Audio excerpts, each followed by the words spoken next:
All right, welcome everyone to the IPAC EDU Director Science webinar. It is Monday, April 13th, and we are honored to welcome back Dr. Jessica Hockett to the webinar for her second visit.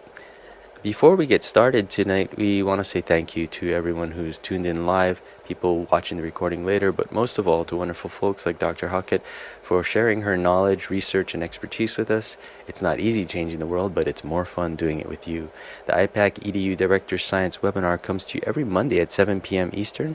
Go to ipac-edu.org/science-webinar to register, and go to entwine.substack.com for the updates.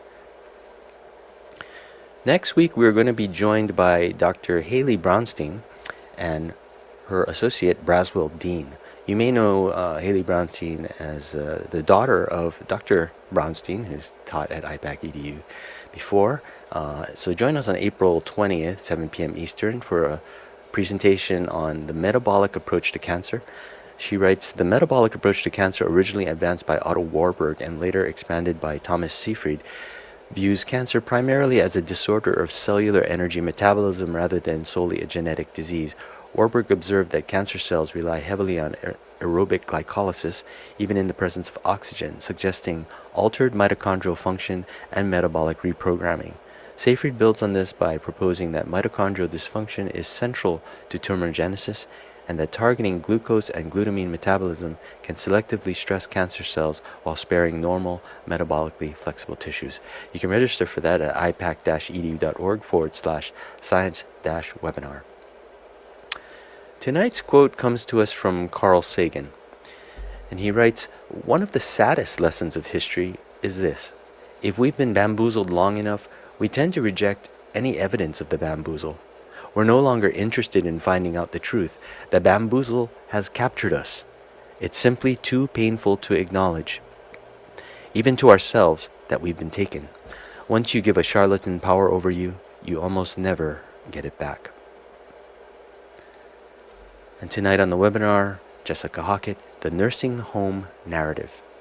Jessica Hockett holds a PhD from the University of Virginia and is an independent researcher focused on COVID events in early 2020, with an emphasis on the New York City death spike. She spent more than 20 years in K-12 education as a middle school teacher, online graduate instructor, and consultant to schools, agencies, and nonprofits. Her publications include numerous articles, reports, and other academic and scholarly works, and several books. You can find her on Twitter at Wood_House76 and on Substack at woodhouse76.com. Actually, she's no longer on Substack, and you can just find And her I'm work no at. longer on Twitter. I'm no longer on Twitter either. Okay, so just go to Okay. woodhouse76.com. It's And with without76.com, yes.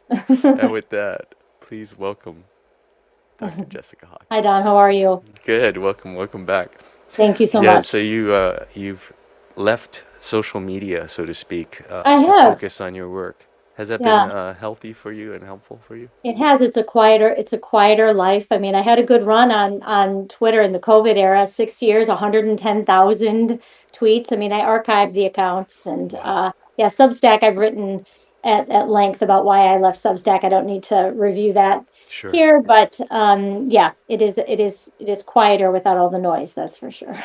Yeah, so um, it's been 6 years now. You've been looking at studying this phenomena. It's hard to call it a pandemic in a strict sense. The thing that we call COVID, maybe it's almost like a boogeyman in a sense, but the thing we call COVID, you've been studying it for 6 years now. Um, has it changed your perspective about the data? That's a good question. I mean, I first came onto the scene pretty quickly when things came down. I was never a lockdown skeptic. I was opposed to it. I was opposed to Mhm. masks. I was opposed to all of it from the very beginning. And over the 6 years, I came to a place where I was not necessarily in denial per se about something called COVID-19, but definitely didn't think that the world should be shut down over it, didn't think it was anything that would was important for me and my family. To now, I would say I am a COVID denier. There was no pandemic involving a sudden spreading novel, respiratory pathogen. I'm on that side, but it's as a result of study. I believe the event was planned. But I didn't always think that. So, the 6 years ago me and the now me, I'm almost 50 now, goodness gracious. But there are some differences. But I was always trying to find out what really was going on, and opposed to mandates and the lockdowns and all of that, for sure. Vaccine mandates, all of that. So So you were looking at the assertions that were being made as they came out and comparing it to what you could see in terms of data. yeah, And absolutely. Living in Cook counties, that's Chicago, Evanston at the time. Now we're in the western suburbs, but right away I was looking at the Cook County Medical Examiner was entering the deaths in, and where I was living in Evanston, I'm like, okay, let's see what's going on. Let's see the average age. Let's see what the death records say. And just so much didn't add up mhm. about what the government was saying versus what we were seeing with our eyes and ears. It's like we were watching something on a screen that wasn't measuring up against reality. Huge disconnect there. Yeah, yeah. The last time you were here with Jonathan Engler, you looked at New York City and Bergamo, and the enormous, very tightly constrained spikes that happened in, oh, I think it's about 11 weeks, right? This really, really steep spike of deaths occurs and then it goes away. And one of the explanations we were given in the months following was, this was due to elderly deaths in care homes. And supposedly, Cuomo's policy, having shuttled people into the care homes, brought infection or the pandemic to the care homes and resulted in a whole bunch of people dying. Um, but that narrative was never really closely examined in terms of statistics or numbers or hard data, it seems. Yeah, I agree. And probably about 2022, I started looking at that facet, the idea that, okay, Cuomo's nursing home policy, which I'll say this right in the beginning of the presentation. I'll show some tweets actually. I used to support that idea too. And it wasn't just Cuomo, there were other blue state governors where it was like, look what they did. They all followed this policy.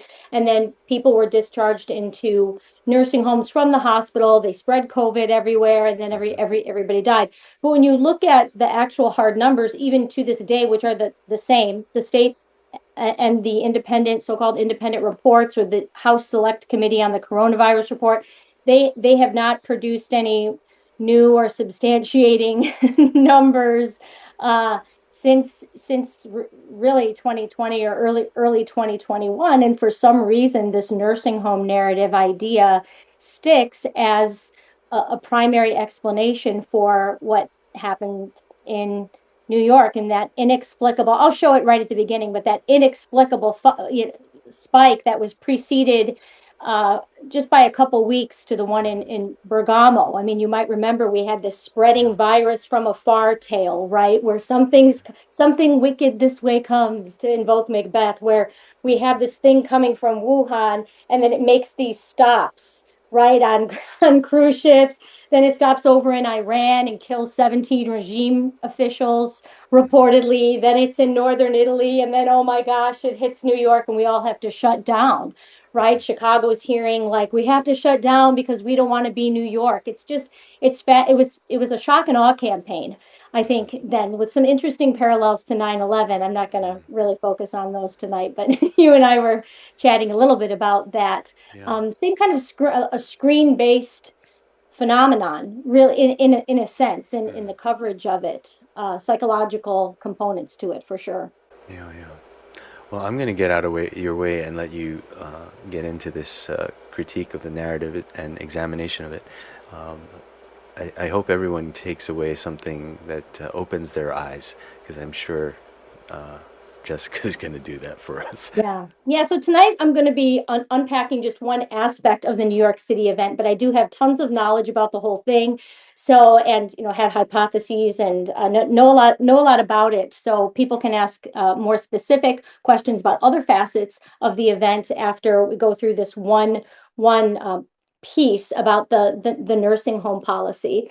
I do want to give some disclaimers right up front. As we said, I was on Twitter for a long, a long time. But I feel like it's incumbent upon me so that people don't shut off to say that I am not a fan of Andrew Cuomo. I believe the man is a criminal and belongs in jail and should not be, still in the media, still running for, New York City mayor like he did last year. It's just ridiculous. So please do not read any of what I'm going to say as some kind of apologetic for him or for any other COVID criminal who was holding elected office during that time. And I'm just going to show some examples even of what I was saying early on, some things that I changed my mind about, some things that I didn't. But here's me yelling at Governor Cuomo, even though he wasn't my governor. I had Pritzker, which wasn't and isn't much better, I'll tell you that. But I said to him, you failed to protect the most vulnerable. Now you want everyone to pay for it by enforcing kabuki theater, lift the mitigations. Um, I talk here about not thinking of him, pretending he was some kind of hero for when his policies killed tons of people. I said that again here. You may remember that the governor won an Emmy for his press conferences, which really were truly theatrical and the stuff of acting, no question about it. But he did get that Emmy revoked later. But that was me calling for it kind of early on. And I do recognize that it wasn't just Cuomo that at the time or politically that it was kind of a blue state versus red state governors. And there was this kind of the apprentice governors version going on that was launched in 2020. And so I was kind of on that train for a while as well. And this is something that I said kind of early-ish on in January 2021 that I would say still holds true now, that what happened in New York City was a result of human intervention. The data show a cataclysmic event, and there's nothing natural or organic about it. Along those lines, if you've never seen the New York City death spike, it really is a sight to behold. This is using daily data. A lot of analysts will use weekly or monthly. I think it's really important to examine this and other events of early 2020 using daily increments because I think it makes it more obvious what was actually going on and not going on. We have absolutely nothing going on in all-cause mortality, no smoke signals of any kind suggesting that there's some kind of creeping, deadly virus making its way. And then we have the federal 15 days to slow the spread proclamation, and deaths shoot up base to peak about 700% increase, the biggest mass casualty event in New York City and probably in US history outside of a war, 10 times the number of casualties as in the World Trade Center, if you can believe that. And maybe the only thing more shocking than this crazy rise is the fantastical drop by the end of May. And then we don't see anything else for the rest of 2020. So even just prima facie, I think anybody looking at this, I've even shown children this. I mean, not young children, right? But like teenagers, including my own children. And they're like, that doesn't even look real. I'm like, I know. It doesn't, does it? And if you didn't know where it was or what time period it was, you might be like, did a bomb go off? What exactly happened there? So it's always intrigued me and disturbed me. But part of this broader narrative about New York has always been, and it was repeated by Cuomo and tons of other people, Donald Trump, Anthony Fauci, they're pretty much all on the same team when it comes to this, that we have a virus that hit New York City harder, but New York defeated the virus and it showed everybody else how to handle it. It's completely absurd, but that overarching narrative really persists to this day, and nobody has really been held accountable insofar as our officials go, federal, state, city, at explaining or having to explain what exactly happened here. My own approach to studying the New York City event has been qualitative and quantitative, but on the quantitative or numerical side, what I've tried to do is to review and attempt to reconcile official mortality databases, especially or data sets, daily where available, and obtain different kinds of data from city, state, or federal agencies through various kinds of requests. I've run up against a lot of barriers in that effort. I won't go through that here since I'm just narrowly focused on one aspect of the event, but you can definitely read it on my website. And my current conclusion, it has been for a little bit, but is that the event curve itself cannot be independently verified with available data. There may be some fraudulent aspects to it. We may have kind of a data engineered event, which wouldn't mean that there isn't excess death in the period of some kind, but there's a lot of reasons to believe that maybe that spike itself has been kind of rigged a bit to present an event that didn't happen quite that way in real time on the ground. It could be a distortion in magnitude, timing, or both. But the emphasis tonight is on that same canard of like, well, yeah, it's because Cuomo allowed COVID positive patients back into nursing homes. In fact, official data not only call that explanation into question, they contradict it. And I hope I'm going to be able to show you that pretty clearly tonight. I just now got out of my screen on accident. Okay, there we go. There's been no shortage of theatrical committees and reports, tons of money spent on this nursing home policy side or explanation. But despite all of that, there is still no comprehensive or reliable data on the number of nursing home residents that died in 2020 or any single week in 2020, regardless of the cause, regardless of the setting of death. And this is actually true not only for New York City and New York State, but for the whole United States. We do not have data on how many nursing home residents die every year, let alone during the so-called pandemic. It's truly amazing. And again, lest you think that I'm trying to excuse anything or minimize anything, I want to reiterate that the crimes committed during and the lies about spring 2020 and thereafter, when it comes to the COVID event, are actually, in my opinion, worse than alleged, but are being covered up by explanations and excuses that ultimately protect the events in New York City and beyond from closer scrutiny.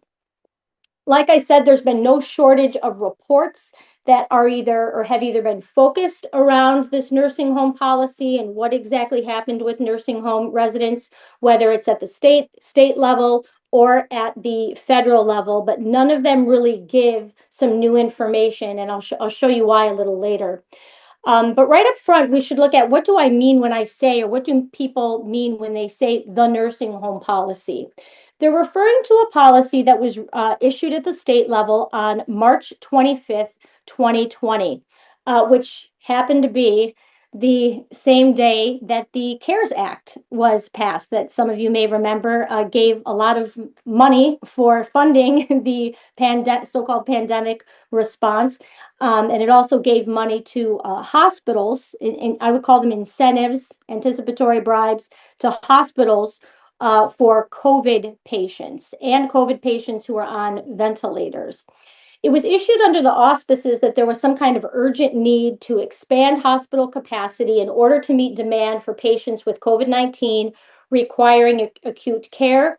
This is kind of a separate topic, but there's not any data that shows that hospitals were overwhelmed. So again, this was all anticipatory and based on modeling and projections. The policy itself did say that nursing homes must comply with it due to a global health emergency. And part of what it spelled out was that patients discharged from hospitals had to be medically stable, two nursing homes, so either for the first time or readmitted, that they had to be medically stable, and that no resident could be denied readmission or admission to the nursing home solely based on a confirmed or suspected diagnosis of COVID-19. Put differently, nursing homes couldn't require that there be a negative test for SARS-CoV-2 in order to accept the patient. So that is the policy in a nutshell, and the one that people mean when they're saying this policy it killed a lot of people. So there was a prohibition against testing. Now, in part of its defense, Cuomo and the Cuomo administration have always said that the policy, whoever actually wrote it, we don't know, but that it was based on federal guidance, and they're actually not wrong. It was based on federal guidance, even though federal guidance didn't say exactly that. One of the earliest documents came from CMS, which is an agency within HHS on March 9th, and it phrased it this way. It said, a nursing home can accept a resident diagnosed with COVID-19 and still under transmission-based precautions for COVID-19 as long as the facility can follow CDC guidelines or guidance for transmission-based precautions at the time. That was revised or refined a few days later for something to give some more specific language to it. So yes, you can accept the COVID positive patients. You don't have to transfer out COVID positive residents just because you might not have an isolation room. Isolating patients, or excuse me, residents was part of the protocols, which actually in and of itself is deadly, I would say, but that was part of the CMS guidance. And then there was other guidance from the CDC that came out on March 23rd or 2024, which again is what the Cuomo administration tends to invoke and say, hey, this was what we were saying was consistent with federal guidance, and we were trying to free up, make sure that hospital beds were freed up. And then a little later into the spring period, CMS said more explicitly that a negative test was not required for discharge to a nursing home. A little bit later, I'm going to talk about why that actually does make a lot of sense, which again doesn't mean that I'm defending Cuomo per se, but it's kind of consistent with science or with things that we know about PCR testing. But of those reports I showed earlier, that first one is the one, and I remember this in real time. It's the first report that came out where people said, look, Cuomo is trying to hide where nursing home residents died. He's trying to hide how many actually died in the hospital. And pretty quickly, there was a hearing at the state level. It was a virtual meeting at the time because we're still in a pandemic, but on August 3rd.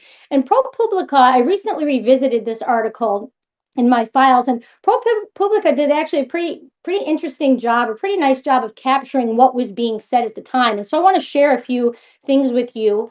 New York State Senator Skoufis was the head of the committee that was questioning Howard Zucker, not Andrew Cuomo, but Howard Zucker, who was then the New York State Health Commissioner, about numbers that were being reported. And Senator Skoufis said, it's my opinion that your administration's definition truly misrepresents the scale of this crisis as a result. So let's try to get the full picture here and now. How many of New York's nursing home residents died in hospitals? Now, the senator's talking about statewide, right? Not New York City only. Zucker insisted the state couldn't say because it didn't have a fully accurate count. You don't have a ballpark. How many are we talking about here? Zucker says, I'm not prepared to give you a specific number. We're in the middle of a pandemic, and we always forget that. So he deflects. ProPublica, the journalists also say or report that in the early weeks of the pandemic, the state had counted these deaths by attributing them to the nursing home, regardless of where they physically occurred. In April, as the death toll mounted, the administration basically said, we don't want to double count people if they're recorded that way. Now, a few things are that's actually a legitimate concern. The other thing to remember here in these times, or just any times, is that despite what we were seeing on the screen, despite what that scary dashboard from the Johns Hopkins University was reporting, real-time death reporting is not it's not a possibility. It's impossible, and that's not only true in the United States, but it's true for other countries as well. So the idea that we have this technical sophistication in order to report deaths in real time is just a complete farce. We can't do it. Estimates are pretty as close as we can get, or they can maybe get a feed of some kind from what hospitals are reporting, but it's just not possible. Specific to nursing homes, though, it's good to ask yourself, well, what is normal? Where do nursing home residents in the United States usually die? As I said earlier, I haven't been able to find, there is no federal source that reports that, but there are some studies that give some pretty good figures. And it's as we would expect, most nursing home residents die in the nursing home facilities. It's people on the edge of life, right? And so a lot of people, maybe they will start in a certain part of even assisted living and gradually, move into skilled nursing facilities, and then they end up passing away there. We also get a sense from the research literature that a lot of transfers from nursing homes to hospitals are either inappropriate or they do more harm than good to the resident. Sometimes families urge a loved one to be transferred because they are understandably they want more to be done for a resident that maybe is in really, really fragile health. Even the ambulance ride might be a problem for that resident. So we can understand that happening. But I think it's important to realize that when 2020 came down, that certain things were known. It was known that that transfers could be really harmful. That wasn't new. That wasn't new information. And so at this hearing back in summer 2020, and I've heard this from EMTs who have talked to me myself, or I've talked to on one electronically at least. Um, there were reports of residents with DNRs being sent to hospitals for no good and no apparent reason, like people being dropped off near dead just so that they wouldn't die in the facility. The other aspect of that, like I said, is the CARES Act. With we had hospitals being incentivized or kind of being paid differentially for those deaths. There weren't those kinds of incentives for nursing homes. So I think more investigation into that, like why that might have been happening, needs to occur. But in one sense, Cuomo couldn't really hide where people died because death certificates in the United States record the actual place of death. And like I said, there is no source that reports that irrespective of, or nursing home deaths irrespective of where they die. Some of you might remember this is kind of an infamous or notorious clip from early 2021 where Cuomo is talking about where people died. Let's take a listen. Don, let me know if you can't hear this. A third of all deaths in this nation are from nursing homes. New York State, we're only about 28% only, but we're below the national average in number of deaths in nursing homes. But who cares? 33, 28 died in a hospital, died in a nursing home. They died. And I dealt with the loss of my father. The pain is so incredible and inexplicable. And why? Uh, it's a tragedy. It's a tragedy. All right, we don't need to listen to that again, but yeah, that was him infamously saying, and then he was lambasted in the media and by people of his own party for saying, who cares where people died? They died. CDC Wonder federal data always shows where people died. You can't really keep that secret, and it's one reason people or analysts knew at the time, and I remember being part of this too. Like, well, we see in CDC Wonder what they're saying where people died, he needs to report where, who all died in the hospital, or how many nursing home residents died in the hospital. Nursing home and long-term care facilities is only one of about 7 places. You're going to die somewhere. I'm going to die somewhere. If you know somebody who's died, they have one of these kinds of places on their death certificate. So that can't be hidden. So when we look at CDC Wonder federal data, we look at all of New York State for just hospitals and nursing homes. We do see an incredible event. Nothing going on in the months leading up to March 2020. And then we see deaths in nursing homes and hospitals shoot up and then way up before they go back down. We have 3.8, 3.9 times the normal from base to an absolute increase, excuse me, with more deaths or more bodies to handle in hospitals than in nursing homes. Specific to New York City comprises about 43% of New York State's population, and yet it accounted for 75% of the reported statewide increase in hospital deaths in April 2020 alone, and 57% of the statewide increase in nursing home deaths. And so this is widely acknowledged that it was, the bomb, so to speak, the virus bomb was largely a New York City and New York City metro event. I think it's fascinating to look at this view. This is weekly all-cause deaths in hospitals, whether inpatient or emergency room, New York City only versus New York State minus New York City. And New York City is the 5 boroughs in this view.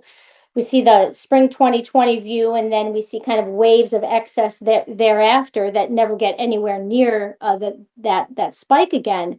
But incredibly, there was more death in hospitals in the 5 boroughs than the sum of every other county in the state. And to this day, there has been no call for an investigation of New York City hospitals and no report about what actually happened in those hospitals.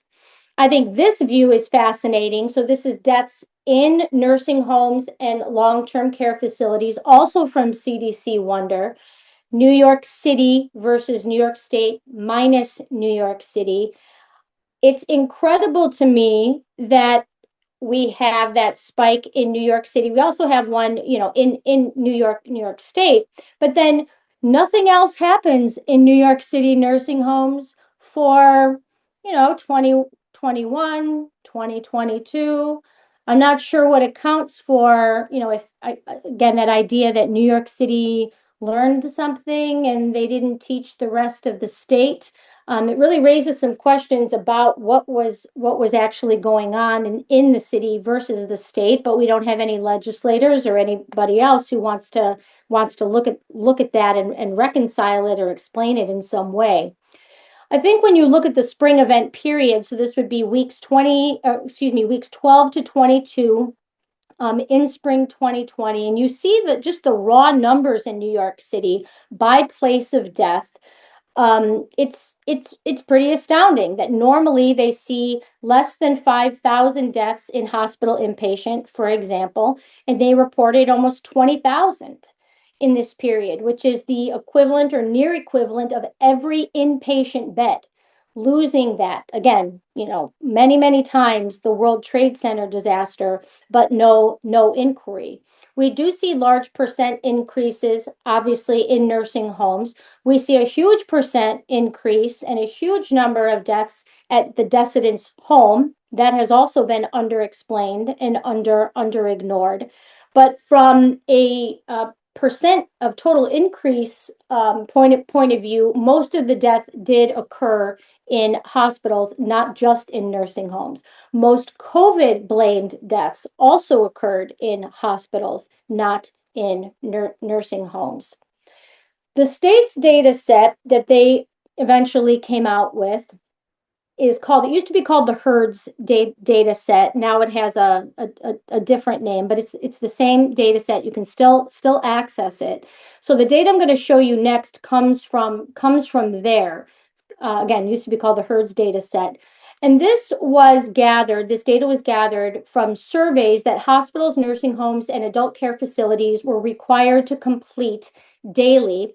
Hospitals began reporting for the survey in late March, and nursing homes and adult care facilities began reporting in April 2020.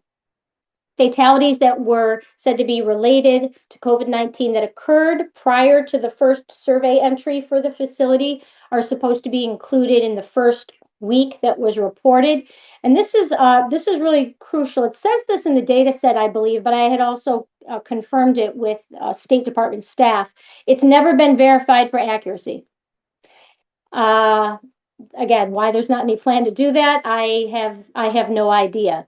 But within this data set, we can see what are called lab-confirmed positive COVID-19 fatalities that occurred in each nursing home facility.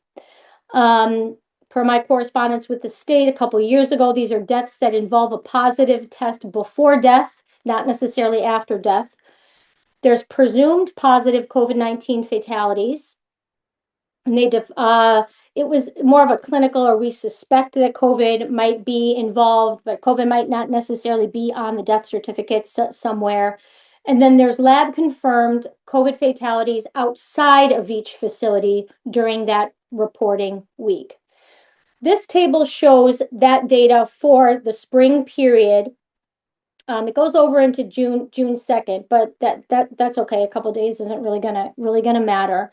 But these are the numbers from the state's data. So total, they say that New York City saw 3,200 or so in facility COVID deaths, and about 2,000 COVID-19 deaths out of facility that were nursing home residents.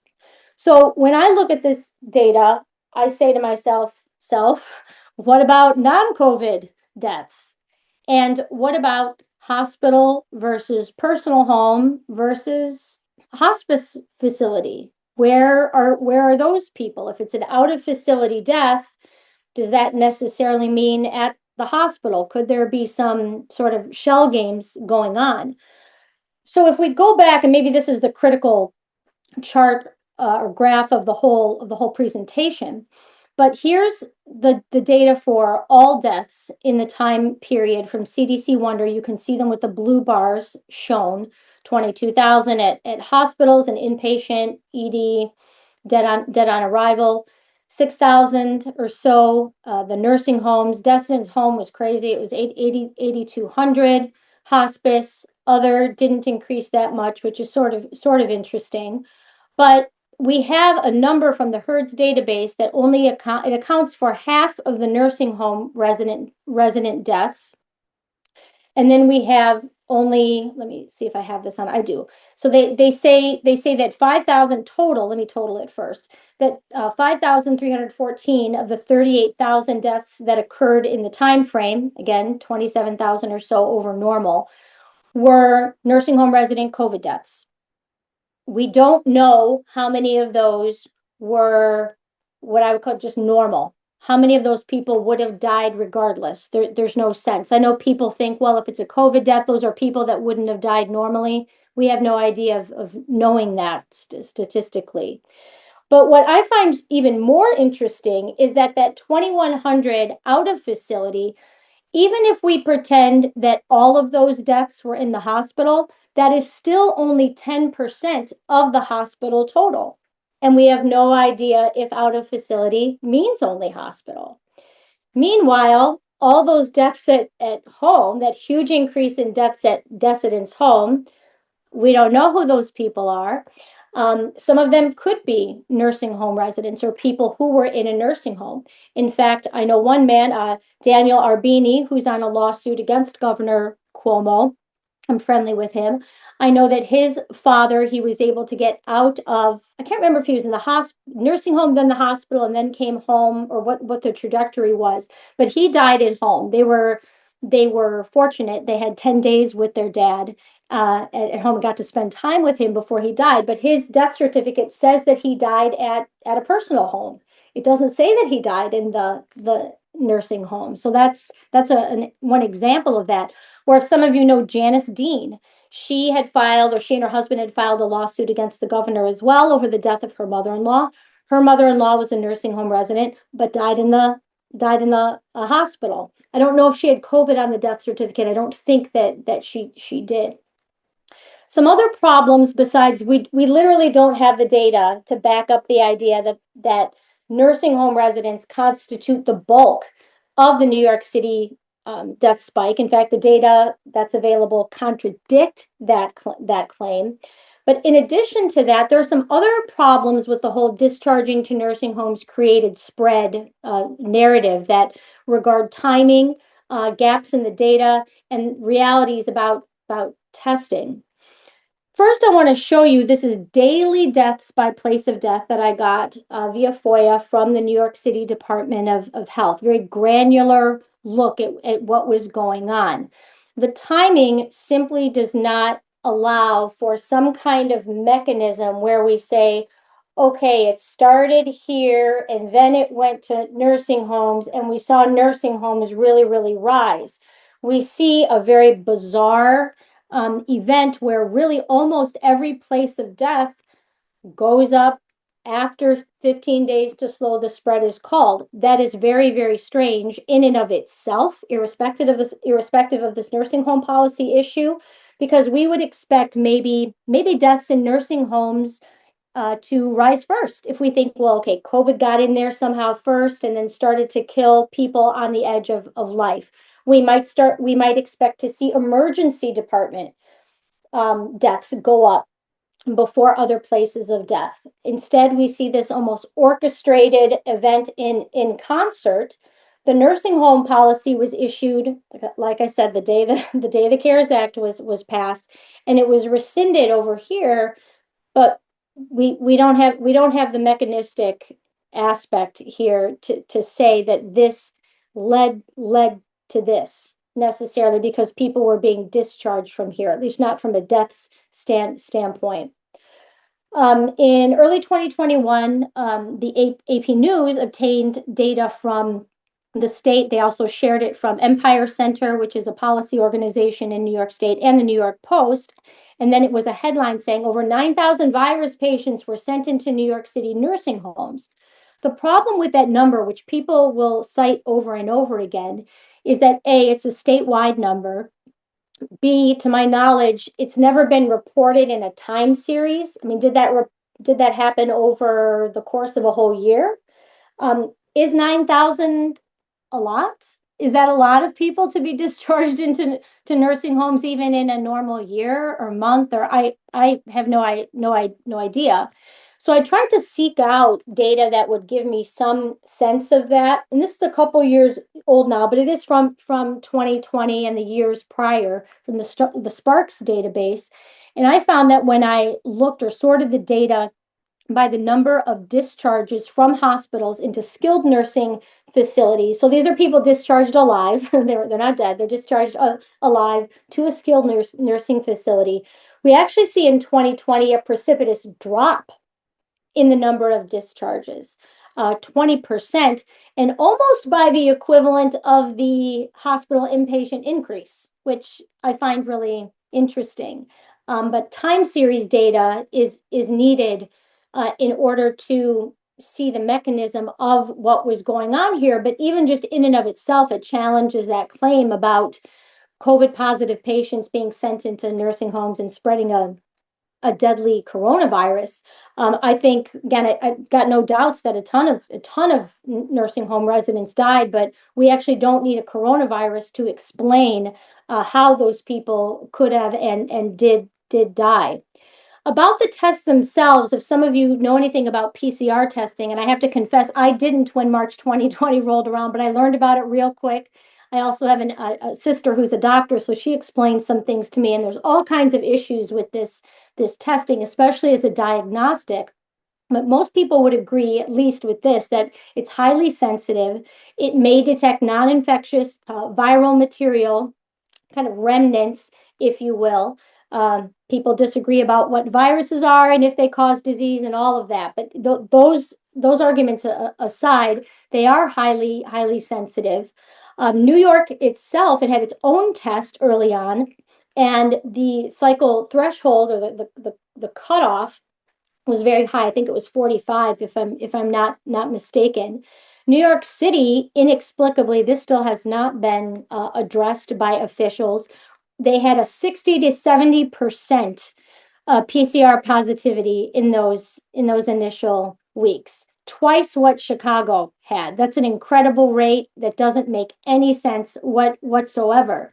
So, given even those two realities at the time, plus the fact that PCR positivity can persist long after active infection, particularly among older adults, according to some studies.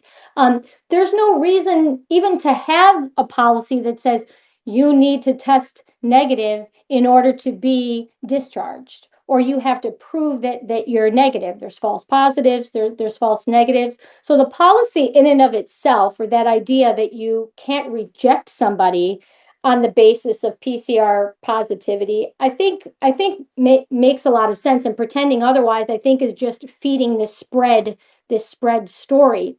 Now, it is the case, I would say, sadly, that positive tests triggered care protocols, not only in nursing homes, but in hospitals, that altered standard practice and carried known risk and killed people. So PCR tests were deadly in a lot of different ways.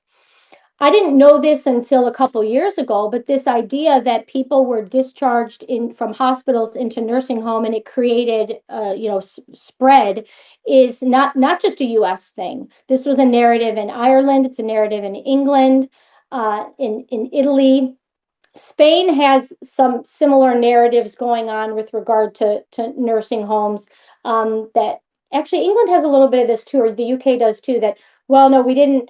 We should have sent people, nursing home residents, into care homes, but we didn't, or we only sent those with private insurance. So it's really interesting to look at sort of globally what the story at the time and even thereafter was around what the heck happened with nursing home residents. One order in New York that requires a lot closer scrutiny and doesn't get any is actually an order that was issued on March, 23rd, that pertains more to hospitals than it does to nursing homes.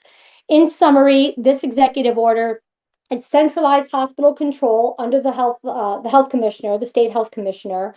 All kinds of normal rules were suspended. All kinds of requirements around licensing and staffing were suspended. It said that hospitals had to increase their capacity by 50%, which is an impossibility, by the way. I mean, think about that kind of an order for restaurants. It just, you can't do it. And hospitals didn't do it. Even the official incomplete and problematic data set around that shows that it didn't happen, and that the numbers that were shown on paper, so to speak, were inflated by the field hospitals and temporary facilities, which, infamously went underused. The order also allowed emergency staffing with not a lot of qualifications. There were some things related to ambulances and liability shields. It also, I think this is really interesting and doesn't get covered a lot. It allowed redesignation of hospice beds as inpatient beds. That's fascinating because hospice facility deaths did not go up. And I think the New York City Vital Statistics report for 2020 says something like there were only 50 COVID deaths in hospice facilities for the whole year. So again, we were struck by a coronavirus bomb, but we were able to keep it out of hospice. It doesn't make any sense. But if hospice facility beds were redesignated, then we may be looking at a hospital toll that isn't is a little bit artificial in that sense. We also know that, and this the order enabled it, but that military were in hospitals in New York City, in other places as well. But in this time, we had Army in at least certain hospitals, and we do not hear a lot about that. I've talked to some New York City doctors who were in facilities at that time. Published one write up of one doctor's report of what he saw. He confirmed that military came in, that there were, like, he called them, I think, secret COVID wards where military was taking care of things, but we don't get a lot of reports about that or accountability about what exactly happened. And I think really importantly, this is true with hospice and hospitals and nursing homes. We had the removal pretty much of third-party witnesses because people were shut out. There were people who never saw their deceased loved one because the loved one was shipped off for cremation or what have you, and people were made to feel afraid. So that's another factor that's in the mix.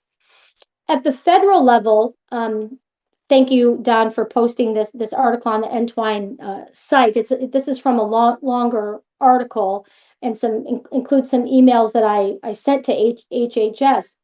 But we don't have this data on a federal level either. And when I examined a June 2021 report that came out and some numbers that were given in there, those numbers do suggest that a really high number of nursing home residents died in hospitals, but that is being underreported and not the truth not coming out about that. I'm going to skip that one for now. If you look at US deaths by place of death, if you look at 2020 versus the average from 2017 to 2019, we see that we had really more of an increase in what I would call non-institutional places of death than in institutional places of death. We don't have federal data to support this portrait of uncontrolled infectious outbreak ripping through nursing homes. We simply don't. But why should we care about any of this at this time at all, 6 years later? Well, for me, something I've realized is that, well, first of all, I believe the pandemic was staged. I said that earlier on, but nursing home residents and people in hospitals who are on the edge of life and they're going to die, right? Hospitals are a place where people die. They're an easy population to use to create the appearance of an attack from a silent spreading disease.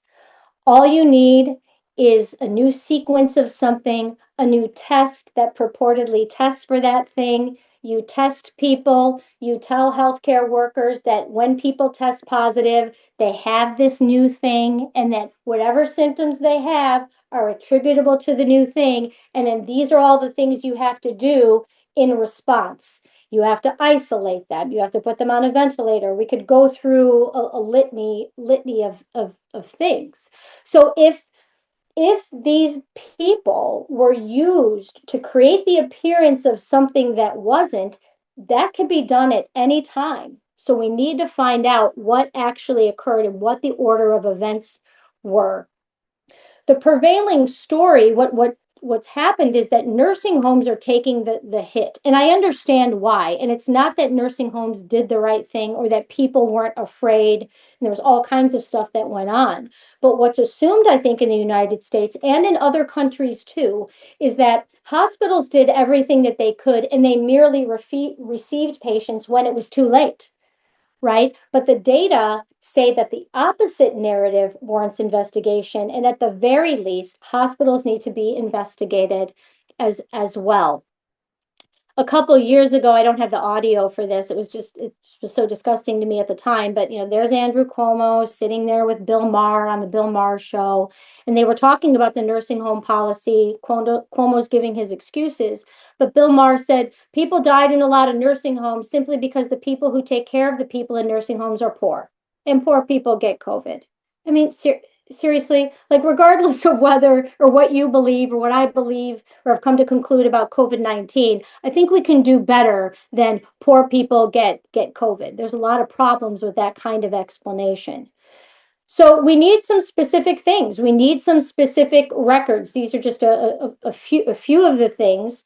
We need people still interested in this event. Unlike 9/11, we don't have a list of names of people who purportedly died in this event, in the New York City event, despite the fact that it's tons more people. There's no interest. Where's the documentary about what happened?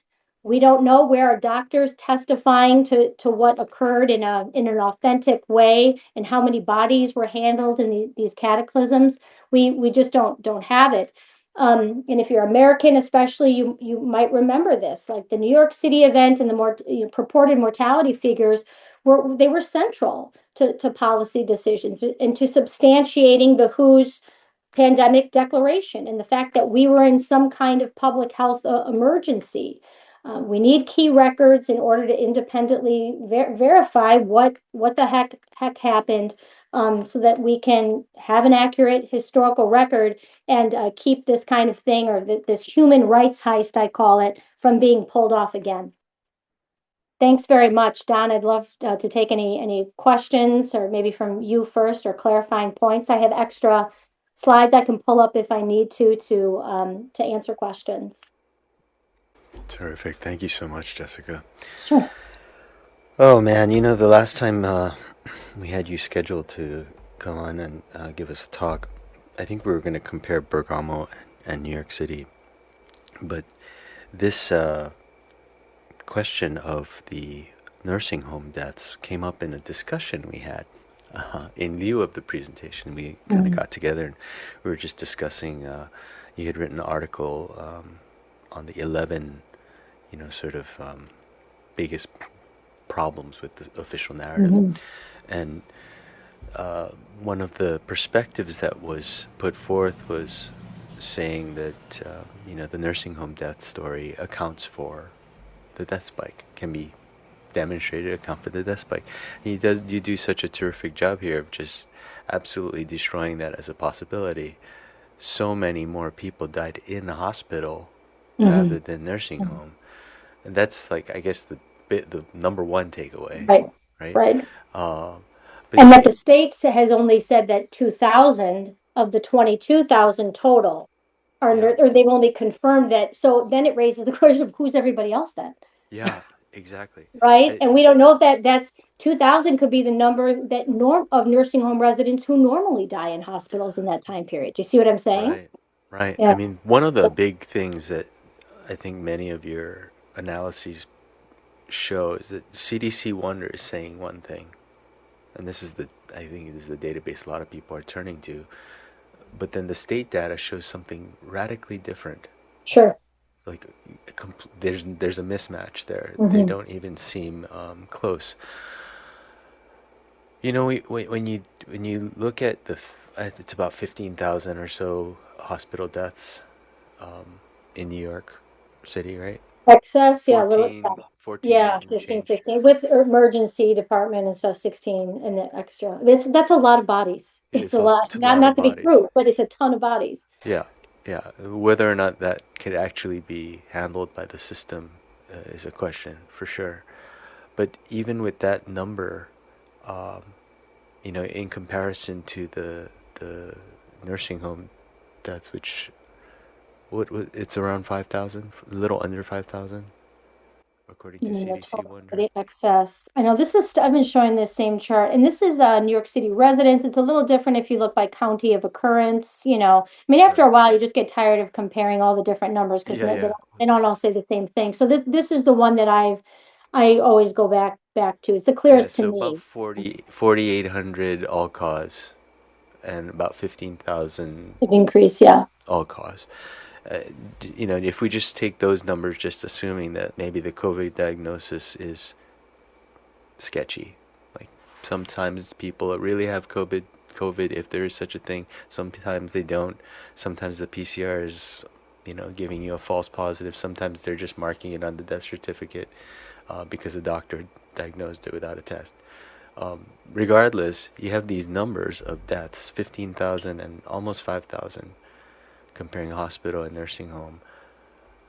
You know, you said at one point that some of those nursing home deaths may have been transferred back to the hospital because they need more care, or the, for whatever reason the nursing home cannot provide the care at end of life.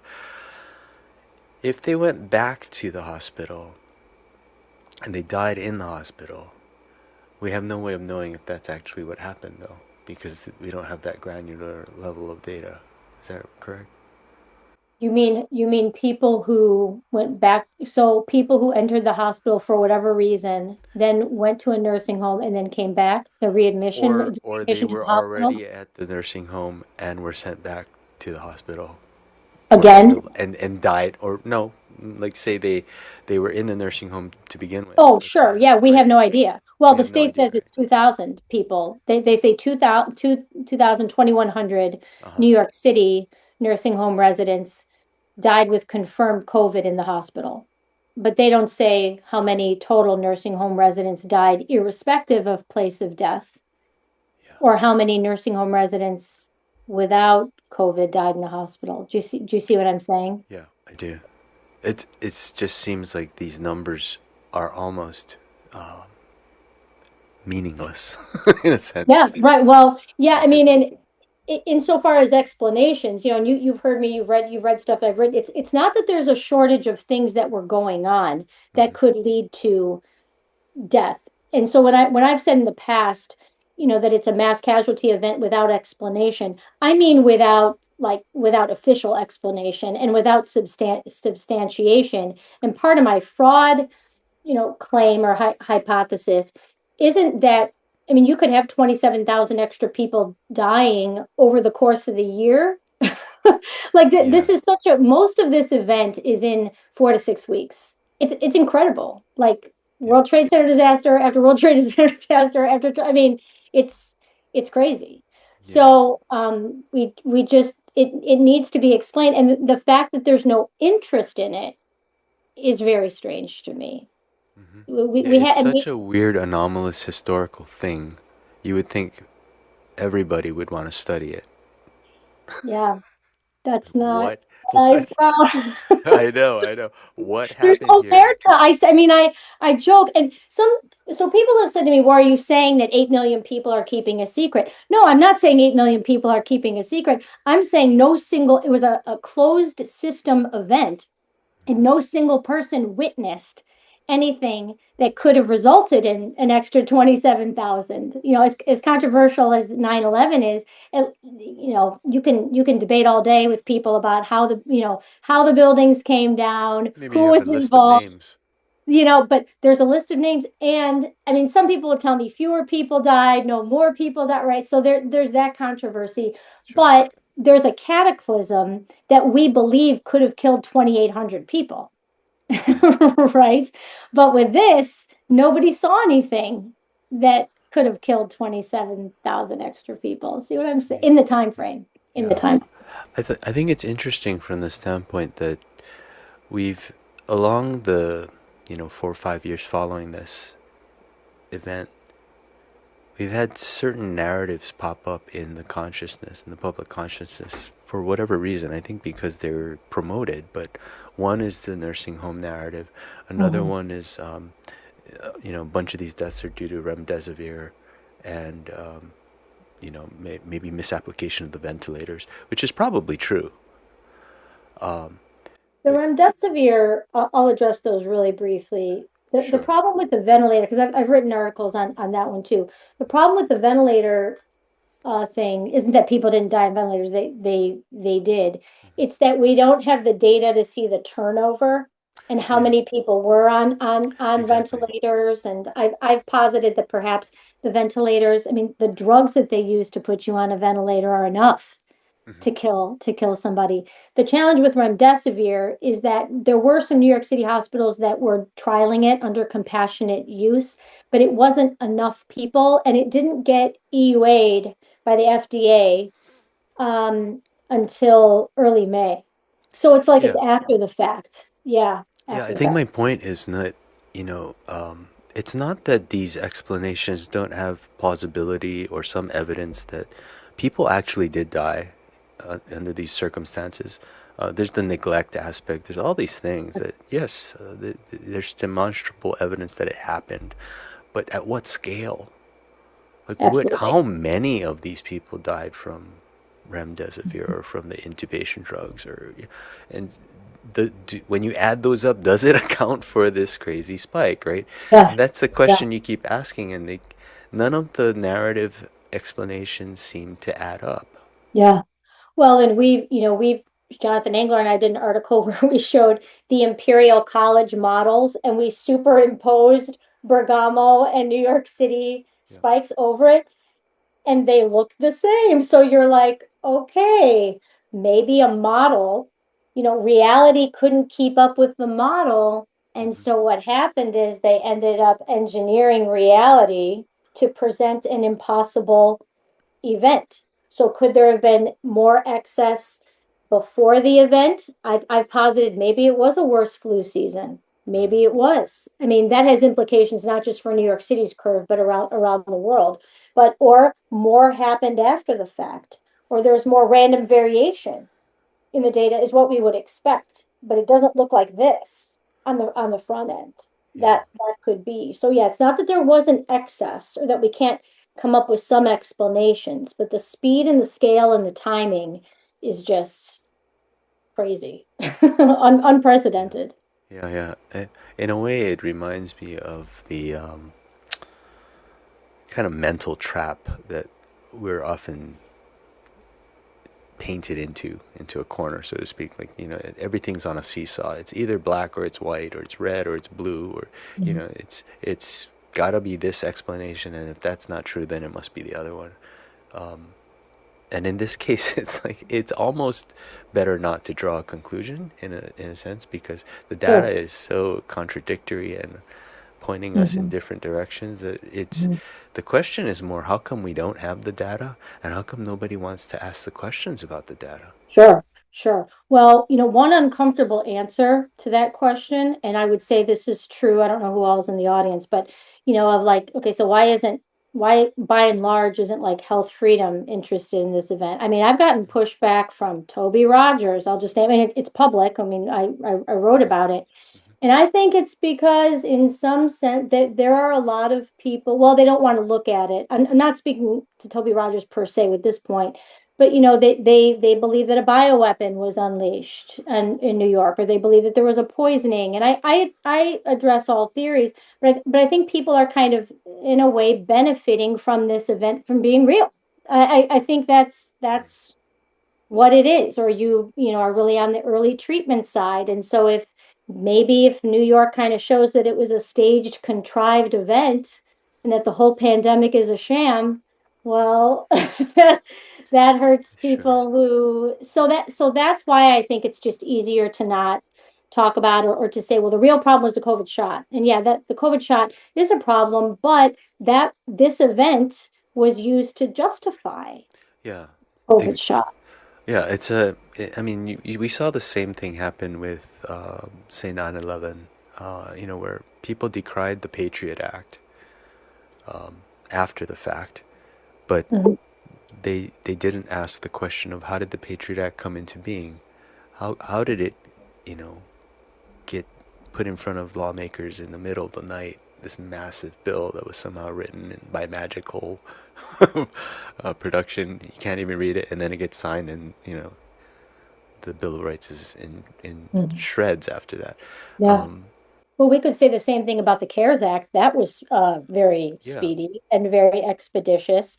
yeah. And then if you read the CARES Act, especially I had to focus on the education portions at one time, and in 2022 or 2023, and I was reading it, and I'm like, oh, they never intended for this to be 2 weeks. So, like, people who think that there was any kind of, well, it was only going to be 2 weeks. No, no, it was never going to be 2 weeks. Not according to what's in the CARES Act. Like, they were planning for the long haul. They were planning for the long haul. So, sadly. The correlation between the dates of these sort of announcements and policies coming into effect and then ending is really marked, with the graph you have on the screen here, the 15 days to slow the spread, and then it just shoots up, and then, like you said, with the CARES Act exactly coinciding with the Right. rise in, it's just, and then the declaration ends for the CARES Act. And the signal goes away. It's Right. So what I mean, people have said to me, yeah, like why? It's almost more dramatic and more perplexing that there's nothing that happens in a city of 8 million people for the rest of the year. And so yeah. the official narrative is that because New York is dense, it burned through the city. And that's what pandemic projections had said about New York, by the way. And pandemic projections said that 27,000 people would die. I mean, hello. Mhm. But I mean, but what about Tokyo? Yeah. What about Mexico City? I mean, Jakarta, so for Hong every like we Kong. can, Hong Kong. I mean, it's because they did the right thing, Mm. right? They did the right thing. Japan's islands, Australia, New Zealand. I have questions about Australia, New Zealand's data from spring 2020. They saw negative excess. Hmm. So people, and I've been this person too. Lockdowns are inherently deadly. Oh, really? What was going on in New Zealand? Not in New Zealand, in Australia or Germany. Can we talk about Germany? Yeah, yeah, exactly. So yeah, I mean, you can do that all day. Even within the United States, Hmm. it was only a few places in the Hmm. spring. You only need certain counties. You need New York City Metro. There was Chicago, Detroit, not LA. What was going on in LA? You, It's closer to China. you know, if It's crazy. I'll go out on a limb here, but if you flew some planes into a building and the building collapsed and you capture it on TV and it looks like something you've seen in a movie before, your brain goes, "Oh, that's plausible. Yeah, I've seen that before. I've even seen that in video games, or I've seen that on you know, in a fantasy movie or a thriller." So yeah, I believe it because Yeah, the narrative matches up with my expectation. sure. But if I you saw have a the thing little, Contagion. right, but if you have a little bit of training and you ask a different question, looking at data, let's say, like for example,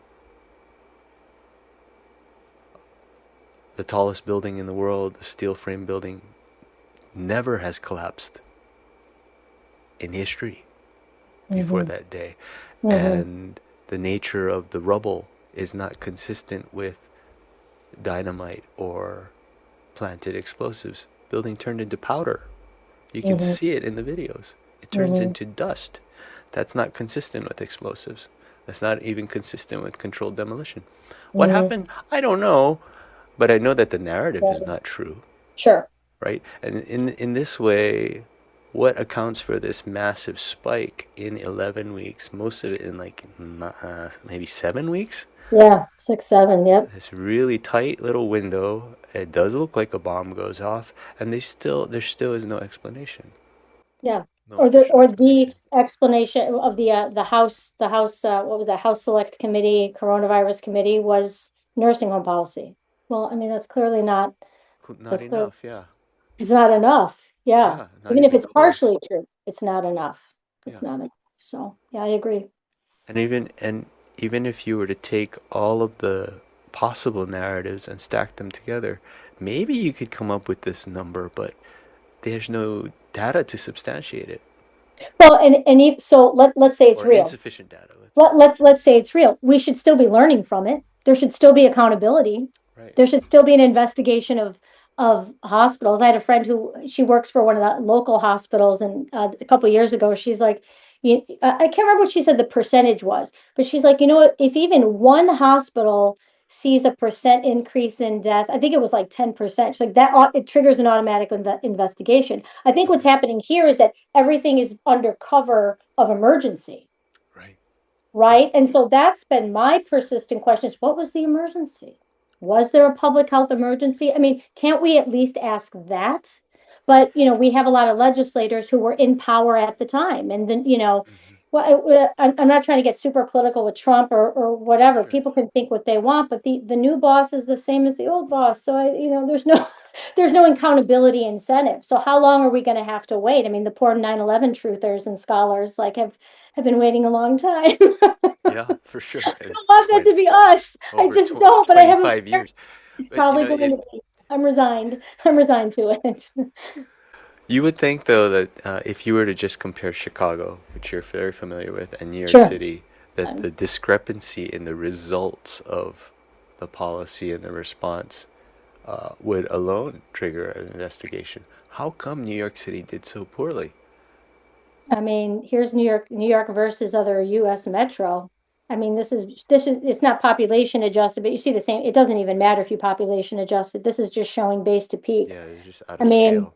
you know, uh, you know, LA hardly saw any increase in the spring, but then did later, like in December, and they saw kind of a weird they saw a weird spike there.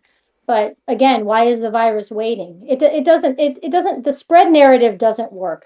It doesn't work. New Orleans actually preceded their event preceded New York or the timing by a week. But like, okay, why New Orleans and not Orlando? People fly in from all over the world to Orlando to go to Disney World. Have you ever stood on Main Street in Magic Kingdom for the fireworks show? Mhm. There's a lot of freaking people.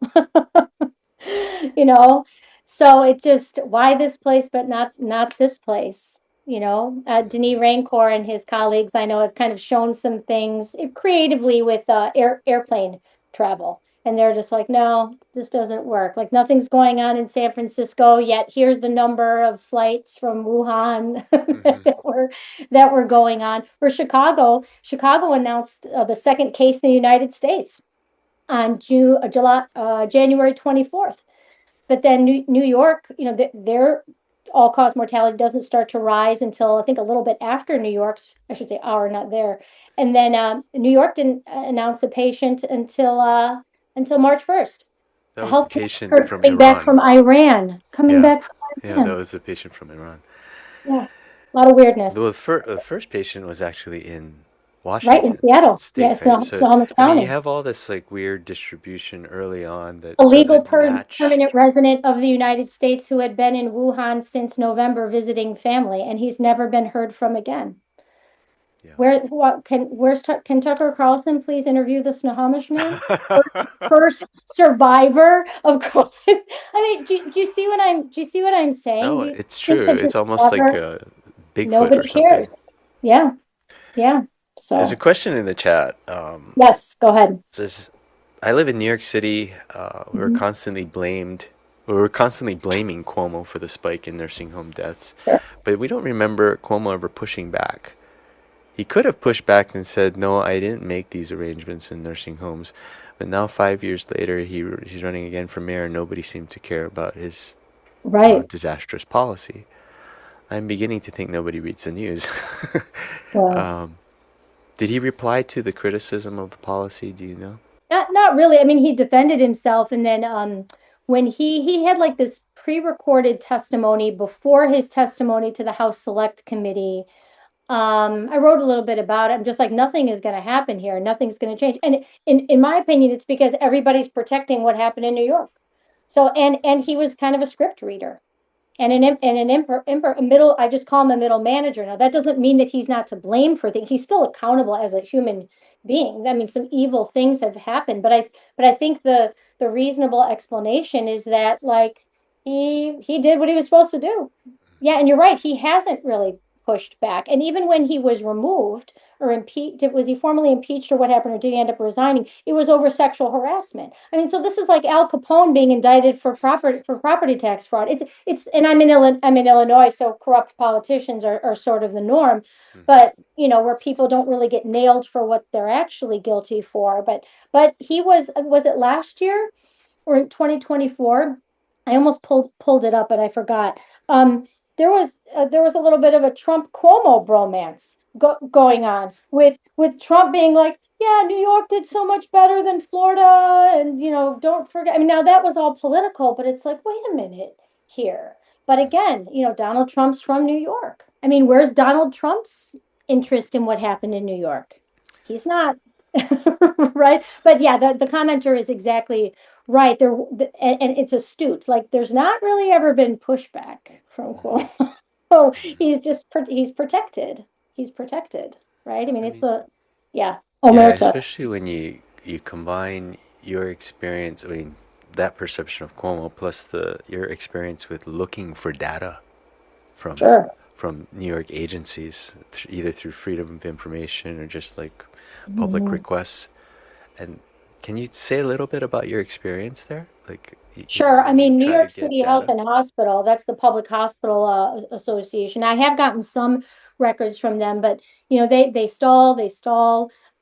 They won't give me they won't give me certain data. They won't give me baseline so that I can see the baseline that happened. I mean, Elmhurst Hospital, the New Yorker in the session will remember, maybe a lot of people were, that the Elmhurst Hospital Sure. show, I call it, was like, we need ventilators. Colleen Mm-hmm. Smith is, reporting live from Elmhurst Mm-hmm. Hospital, and then Donald Trump is on the White House lawn saying, Queens, Corona, my neighborhood, freezer trucks, right? So there's all of these theatrics that were going on. That's just, it's not substantiated by people's experiences. Or here's another question for New Yorkers. And actually I ask New Yorkers this all the time. Do you know anyone who became suddenly sick? Mm-hmm. Right? Or with the poisoning theories, like, well, there was a poison or something that was It's a disseminated in toxin, the a subway, toxicant. toxin, whatever. Well, I could defend supercharged fentanyl with the data, with some of the data, like that there Mm-hmm. was some kind of release or some kind of contamination involving fentanyl. I think that that's kind of an interesting thought. Or vaping agents. Remember the whole vaping thing? That could be in the mix. But I think if something is released in the subway, there's 700 miles of subway line in New York City. I was just there a couple weeks ago and just reminded of how, Yeah, it's so it so touches sprawling. everything. And yes, people are close together, but then why don't we hear more reports about New Yorkers getting sick? Every New Yorker has a smartphone. I mean, bodega cats have TikTok channels. Do you know what I'm saying? Like, where's the footage? Instead, we get footage showing the opposite. There's nothing going on.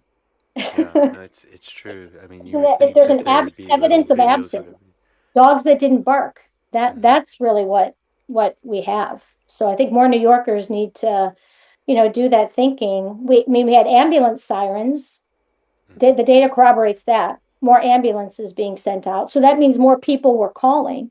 Mm-hmm. We have a massive cardiac arrest event at home Mm-hmm. that we didn't have in Chicago, but we have in London and Detroit and Paris. Mm-hmm. Isn't that's a whole other topic. So yeah, there's just even if sometimes I've gotten accused of, well, your main thing is fraud, that the whole thing's fraudulent. It's like, no, that's not what I lead with. It's just that after so long, you have to say, and people said it to my husband said it to me in like 2022. He's like, I don't think it's real. It's like, is it real? Like, how do you even know? And when it can't be independently verified in any appreciable way, then that is when you have to ask, okay, now the burden's on them. The burden is on the people who are making the claim. Privatizing death records should not be a thing. And it's not in all states, but it is in New York. So if you Yeah, want to pull something off, well, where are you going to choose? be the best state to do it in. Right, and I mean, you and I have talked about this before. It's in Sure. disaster movies, right? I mean, just Yeah. it's seared into the UN is there. I mean, Yeah. it's seared into our consciousness as this place that is under attack or it's subject to attack, Yeah. right? That's why people believe it. Crisis always happens in New York It's City. always, and then we all have, Americans know this. Like, there's a crisis in New York, so we all have to worry about it. The media is there, the Mm-hmm. financial centers are there. Yeah. So it's not, I mean, I heard Martin Kulldorff once say that, he was explaining New York City by international travel and random chance.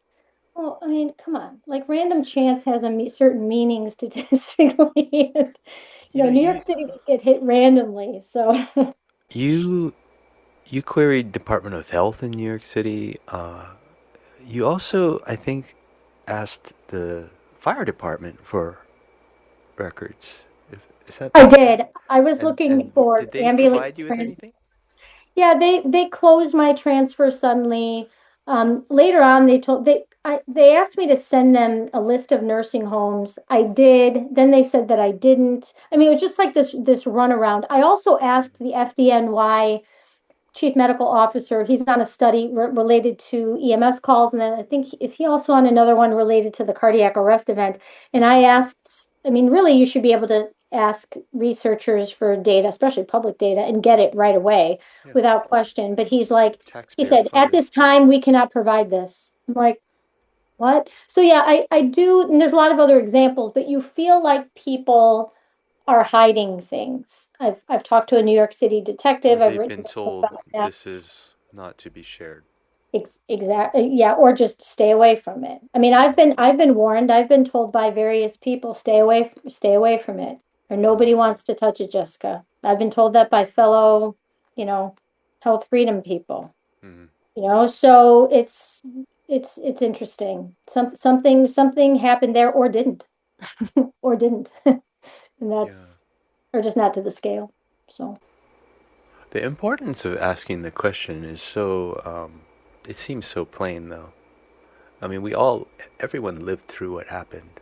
and you can see the significance of this big spike and how it rippled through everything, through the media, through our consciousness, through the policy, through the so-called vaccines, through Right. the lockdown. It all starts at this spike, and no one wants to look at it. I Italy just maybe first, some Americans would say, but I would say that Italy was used. I mean, I think everything, the whole thing sure, is staged, but I think Italy was used to psyop other countries, right? Because I don't know yeah, that Americans necessarily believe, if something's going on in China, well, yeah, whatever. like China, Iran, those Yeah, people, right.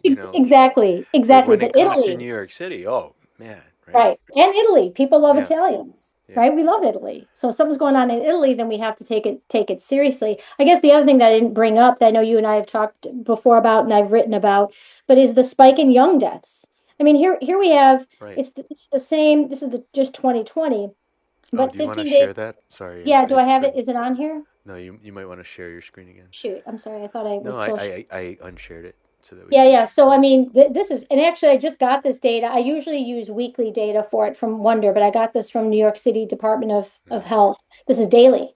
But again, nothing is going on. You would expect to see some kind of signal or like a slower or more, variation or something, a building, a building of something in age groups that were said to be more susceptible. So this was the point that I mean, I when we had our discussion in lieu of your talk, though, when you couldn't make it, this was one of the points that I raised with the group was that you have this rise in mortality across all age groups within the same time window. That is weird.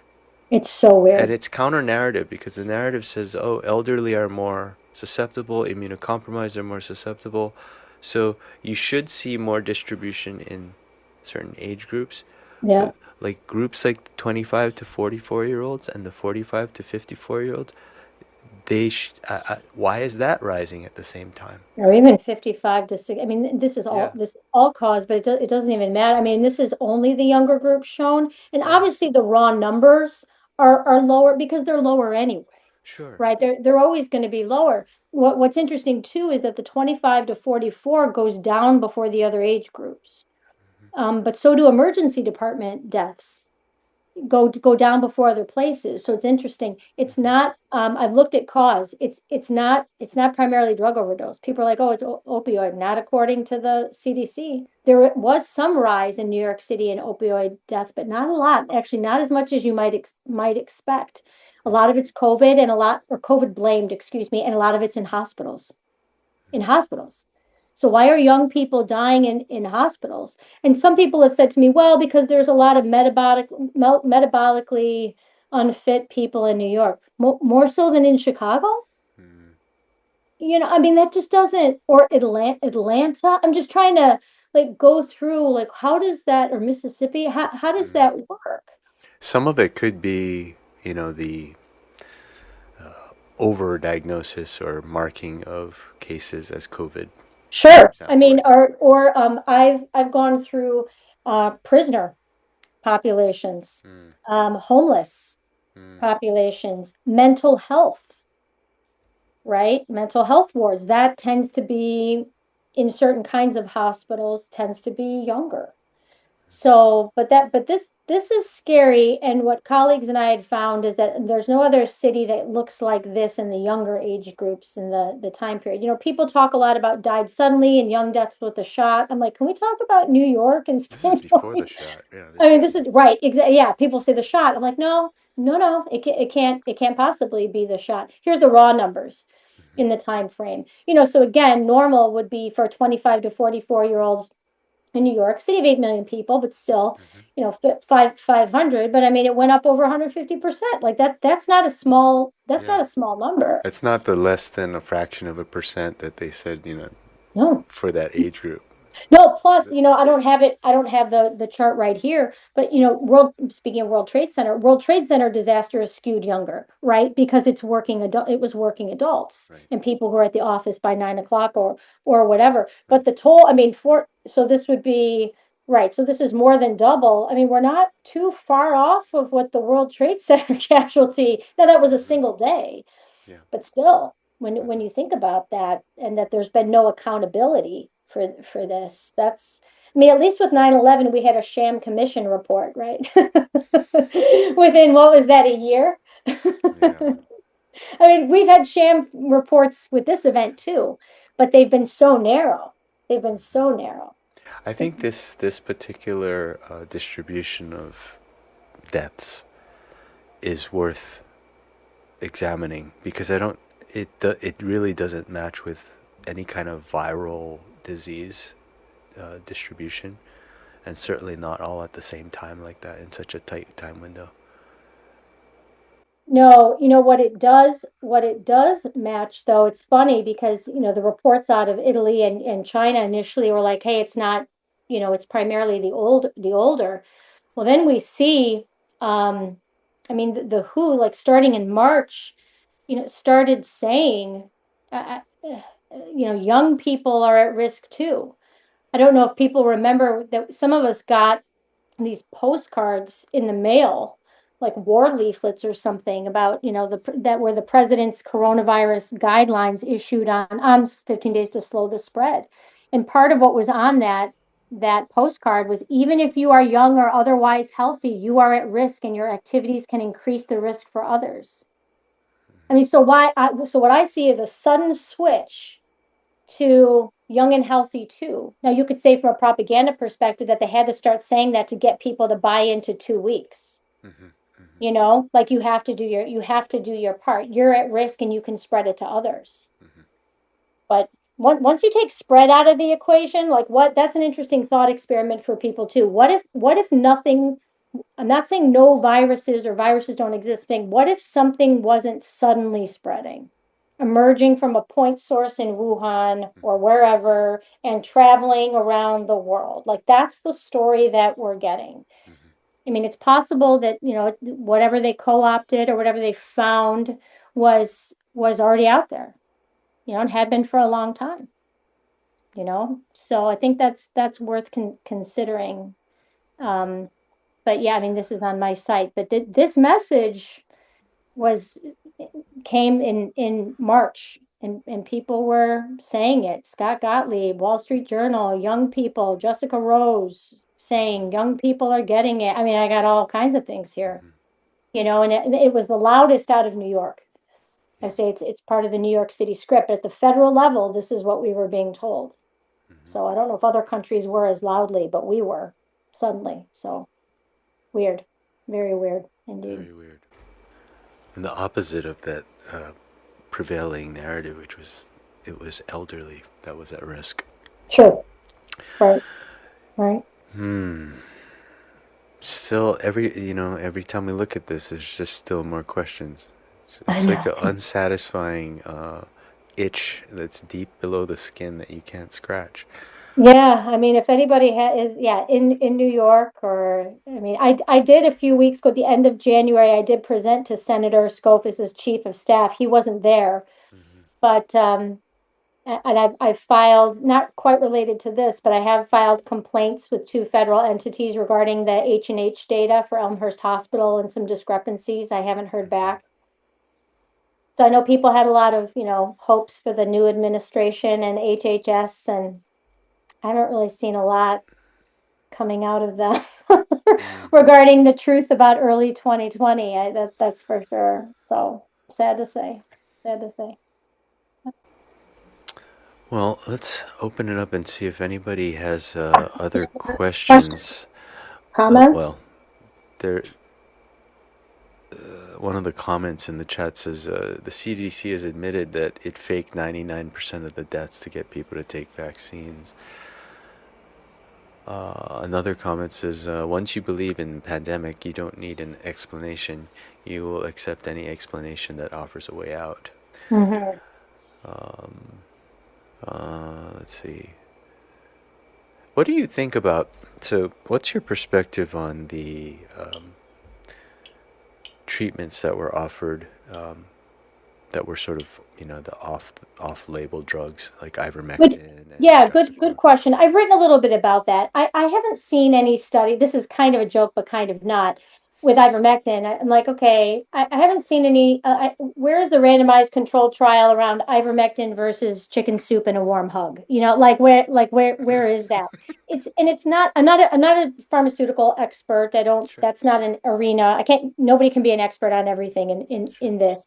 But the problem with the early treatment regime is that it substantiates that it doesn't question whether there was a sudden spreading novel respiratory virus causing a new disease that came on the scene. And so I reject that premise. But ivermectin could still be, or other treatments could still be beneficial for a lot of reasons.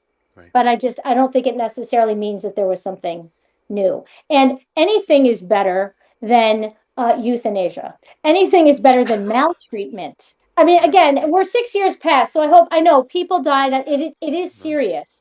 But like, after a certain amount of time, you have to have a little bit of levity about it and be like, look, people were tested positive and then protocols were applied that killed them. So, oh, they right, should have been given ivermectin. They should have not gone to the hospital.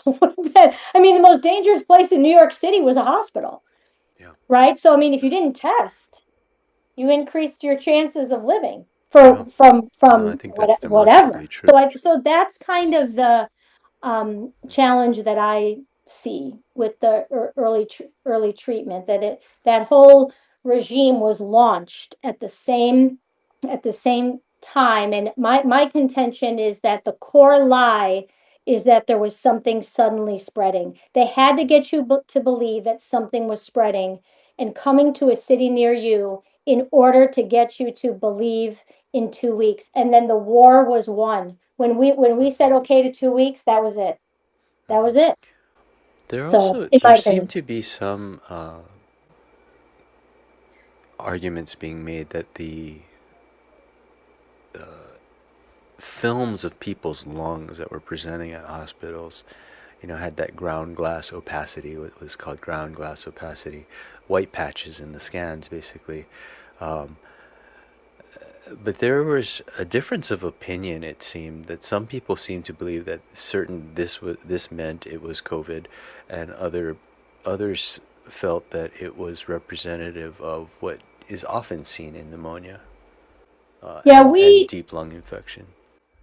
we I wrote a piece about that on with colleagues about whether there's a unique etiology Hmm. of COVID specific to COVID. And then we said no after reviewing literature, but we also interviewed in our interview of a New York City kind of frontline doctor who was a radiologist. Hmm. We asked him about that, Oh, so and that's his field. he said no, that it didn't necessarily have unique Hmm.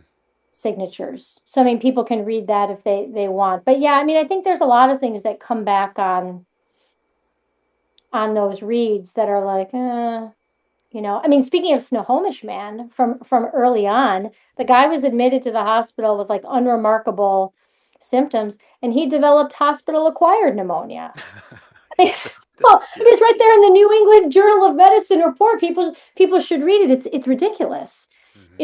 And he was given remdesivir, by the way. I mean, and then walked out alive, and he's never been heard from again. I mean, who was he? Who did he work for? I don't, Bill Gates. I don't know. Bill Gates is in that area, so yeah. There's just so many things that don't add up. But you're right. The ground glass opacities, also the original Chinese name for the virus isolate was Wuhan seafood market pneumonia, and then the Chinese CDC original name was novel virus pneumonia or something like that. It was Hmm. linked to pneumonia really early on. Do you remember that? But then that Yeah. kind of went away. Hmm. And then we had people like, Peter McCullough and others write in the Wall Street Journal, I think in April 2020, saying it's a vascular disease. And I've wondered if that was sort of because of the New York City cardiac arrest event that people started saying that. The WHO's name is Coronavirus Disease 2019. What does that mean? I mean, Say more if you can about. I mean, I'm familiar with it, but for the audience, can you say more about that cardiovascular event in New York City? yeah, Because let, there's a surprising number of it's insane. cardiovascular related deaths in that Yeah, spike. it's insane. I mean, Um, for exactly what you were saying, that we're told this is a respiratory disease initially, yeah, and then and we then there's this see, massive cardiac signal. and not in Chicago. I mean Yeah, right, in New York. that's what I always go back to. And it was again simultaneous to a similar event in London. Yeah.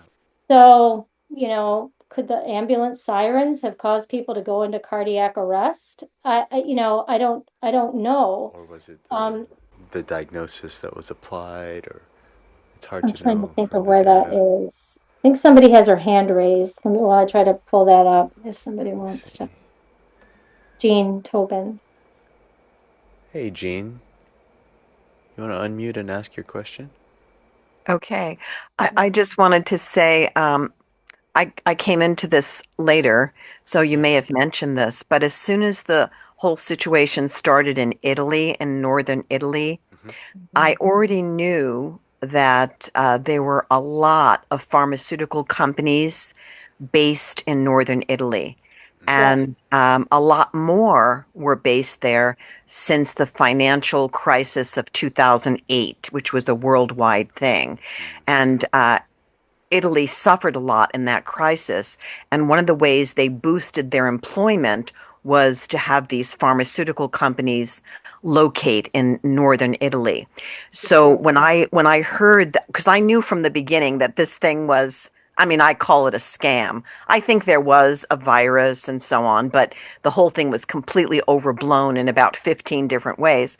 But when I heard them talking about northern Italy, I said, well, that makes a lot of sense to me because of all those pharmaceutical companies that Sure. are based in northern Italy and they have control of the governments because of all the money they're bringing in. And I thought, and certainly New York City is just always ripe for a psychological operation. I Oh, live on Long Island in New York, so because of the high concentration of people, the density of the population, it's very easy to do psyops here.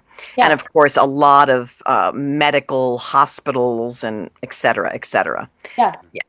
Yeah, I mean the density and tension, and not even necessarily the density because of the spread thing, but I mean the density just there's more people, so there can be more tension. I mean, there's a Right. lot of benefits to there being more people. We were just there 2 weeks ago. It's like, oh yeah, New York's so great, it's got so much energy. But yeah, it doesn't take much to all of a sudden, you know, send people into like a fight or flight. Right. Right. Oh, I don't think. But yeah, I didn't know that specifically about Northern Italy.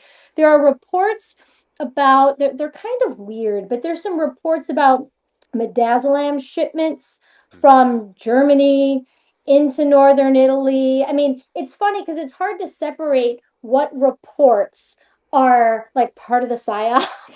Right? Like Sure. if it's being said at the time, contemporaneously, you're like, okay, this is something that they wanted us to hear.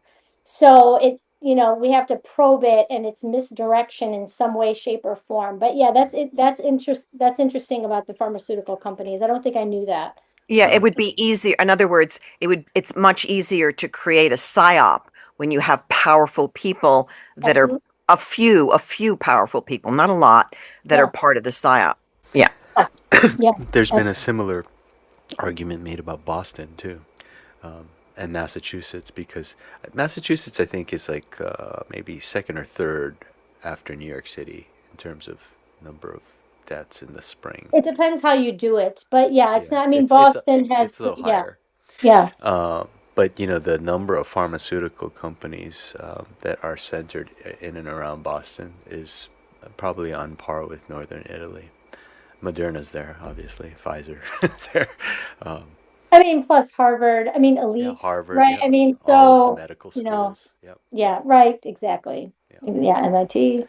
Yeah, But in exactly. terms of the incentivization of a few key places along the lines of what Gene was suggesting, it's plausible.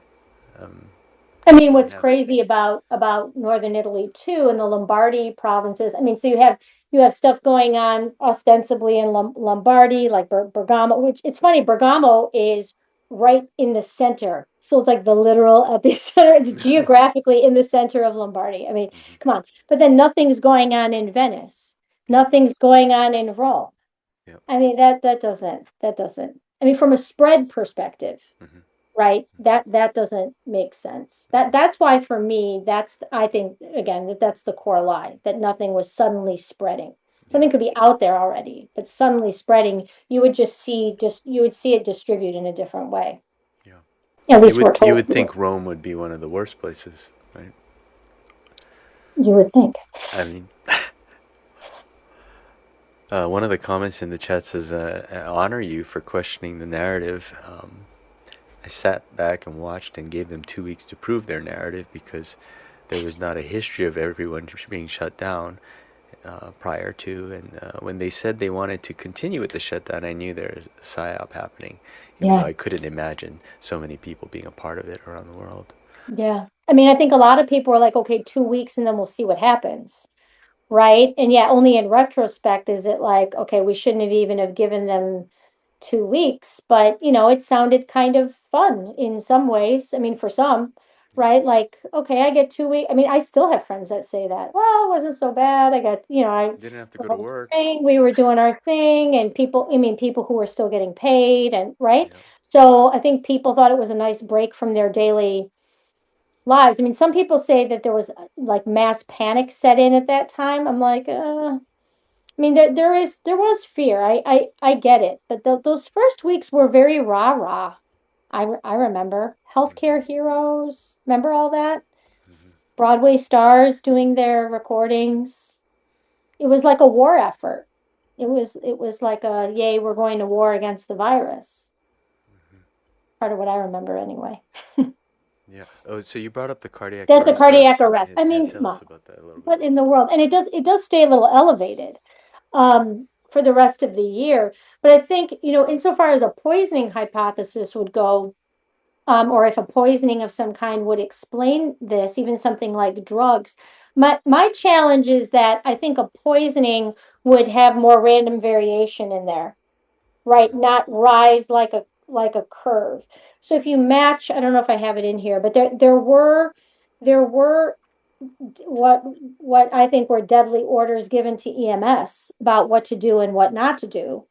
But Hmm. I so that could help explain this, but I don't know that it would look like that curve. That's my challenge. But Can calls you? and dispatches did go up, and then Chicago. This is from Wonder, but this is weekly deaths at home, circulatory of various kinds. Hmm. So it starts in September 2020, the graph does, and then goes through May 2020. The black is Chicago, Cook County, actually. And then the red is New York City, 5 boroughs.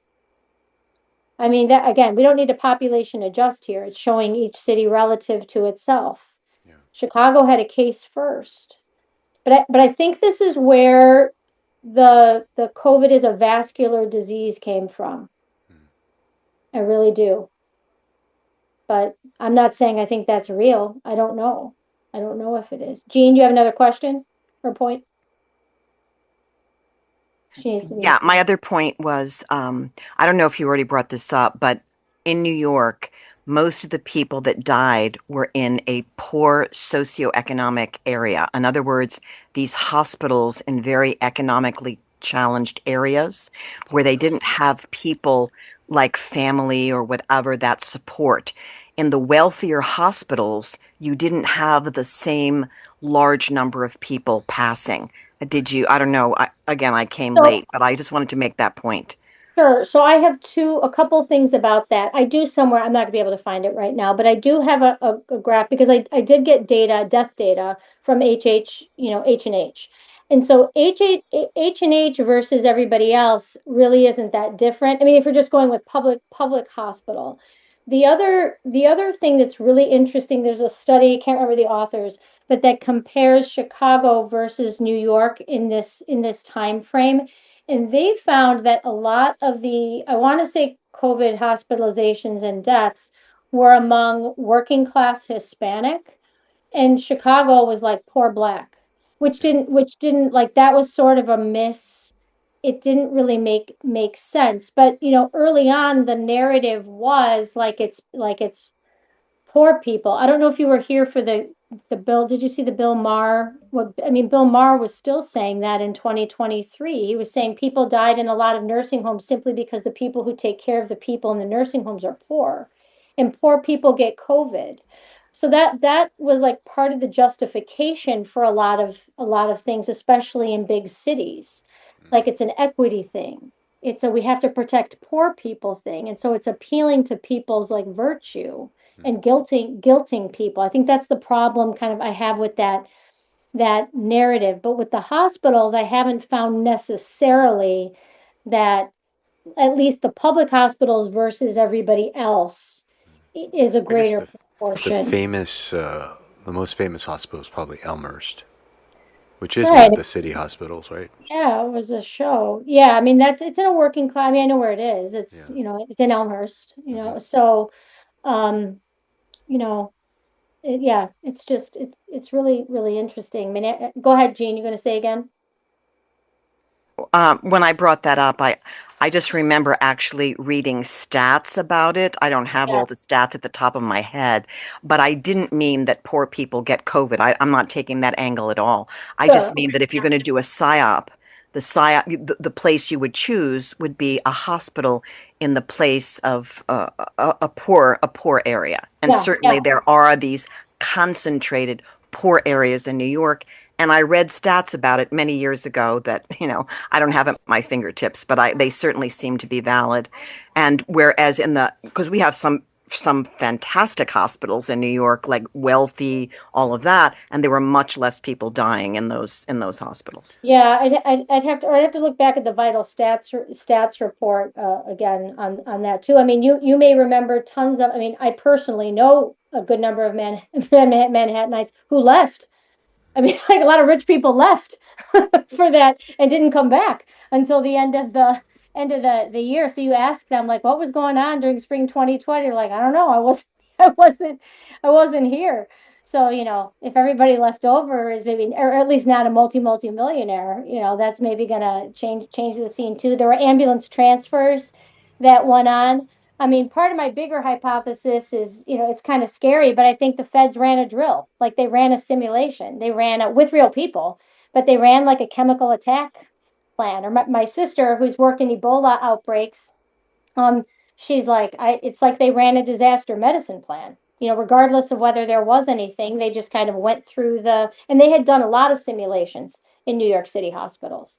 A lot. I mean, you could even say that 2014 Ebola scare was like a proof of concept exercise, right? Or the 2009 H1N1 drill. I would call that a drill too. But yeah, I'm speaking from a planned activity perspective there. But yeah, I think it's going to be years before we really get to, more people maybe seriously studying this event from different angles, like not just the data angle, but was it planned? Was it not? But I think the New York City event deserves to be studied in its own right, even separate and apart from everything else that happened. It certainly seems to be the most glaring example of Yeah, distortion. yeah, yeah. It's almost it's just I screaming. think people excuse stuff because it's New York too. Hmm. So there's that. Or, my mom said to me, how do you know more people didn't die? And they're not lying. Or like more people didn't die in the late part of the year. The non-COVID excess only lasted 6 weeks, and you don't see any non-COVID excess for the rest of the year. That's weird. It And there was a lot seems, going on in New York. I mean, there was yeah. there was if we think the mitigations themselves or the shutdown themselves are deadly, irrespective of what's going on in hospitals and nursing homes, there was a lot of civil unrest that summer for various reasons. So really there was no, or we don't see in the daily data any kind of like other spikes going on. It's kind of surprising to me, you know, it's a big city. It's a big city. I wouldn't be surprised if many of the statistics that people refer to have been manipulated or juiced or Sure. just be completely false. Yeah. I mean, we see this all the time with how many shots have the shots have saved so many lives. Yeah. And so many Yeah. people would have died from COVID, and most of these numbers are not true. They're based on Yeah, I fallacies. mean, people accept that there's data manipulation or representation when it comes to the shots, but then they still kind of fall back on, but the all-cause mortality must be true. Yeah, And yeah. my contention is that if they're lying about what makes you think that any of this data isn't manipulated, it's only on a screen and they're not backing it up. So, or I've said, March 2020, it's like the equivalent of World War III because they shut the whole world down. I mean, I'm being a little hyperbolic. Not every country actually shut down, but they Right. apparently shut the whole country down. No bombs, right? No aerial assaults, no ground troops. Now we did see military activities going on, but all they had to do was tell us that something was coming. I mean, huge success. Huge. Or people say, "Oh, the WHO failed." Absolutely not. I mean, it depends. It depends. It depends what you think Yeah. the goals were. I think Operation COVID was a huge success. A huge success. I hate to say that, but there's no accountability, there's no truth, there's no nothing. So, I don't know. Again, I'm looking to the 9/11 scholars for my inspiration. Stay the course. 25 years. Stay the 25 course. years, Jessica. I don't know if I can There's do a that. question in the 19, chat that I go ahead. wanted to see if you wanted to address. Any thoughts on Brian Ardis's Venom theory with I regard don't know to? it. I Okay, don't know it. yeah, he's of the opinion that there's research indicating that the spike protein, as well as components of in the injections, contain snake peptides or peptides derived from snake venom, Interesting. Yeah. and that they're and some of the symptomology and adverse effects mirror snake venom. So I think let me say this because I'm not an expert on the contents of the shot, but I have a view similar to Catherine Watts. She's a US, she's a paralegal Hmm. and has done a lot. She's from Pennsylvania. Her work's on Bailiwick News on WordPress. She left Substack too Yep. and put her archived her work on WordPress. And she's looked at all the US biologics laws and um as a result of conversing with her and looking at her work, I think she's right. Sorry, Catherine, if I get this wrong, but I don't think we can ever know or have ever known what's in any single vial of Yeah, any yeah, vaccine yeah. of any kind. It's completely unregulated. Hmm. Um, it's not stable.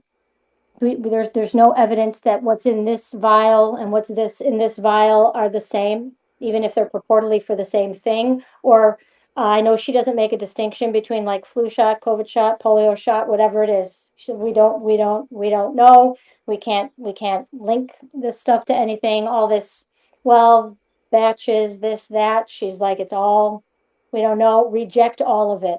It's all poison. It's all you don't need it. It's all poison. So that's I've kind of taken that view too as a result of looking at the flu shot is what I was doing early on through data. Like this thing changes every year. What? How do we know? We match strains based on the southern hemisphere. What? Right. It's So I think a lot of this in the PCR testing was used with flu too. A lot of things that were true. going on with COVID were going on with flu. People just didn't know.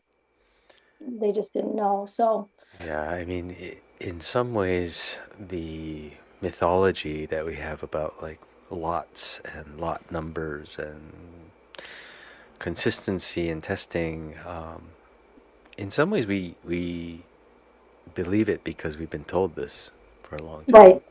But how many people have actually done the diligence of going to see if these things are actually being carefully regulated and tracked? In the case of the COVID injectables, there is no record.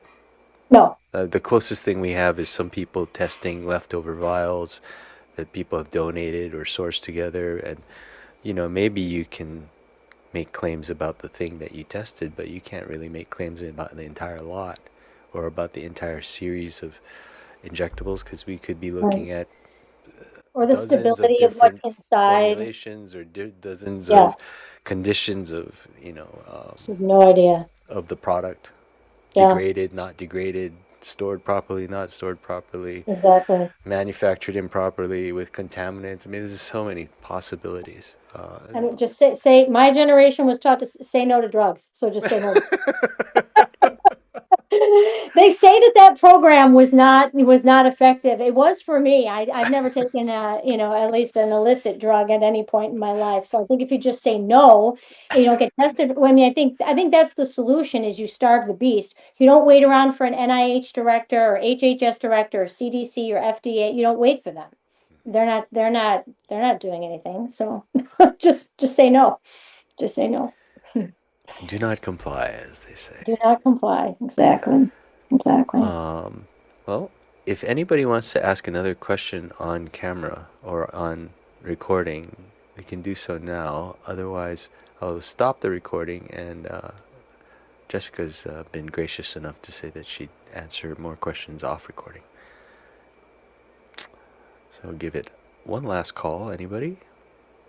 Before we stop the recording, Jessica, I want to say thank you so much for you coming on Thank here and you. joining us with the webinar. It's always a pleasure.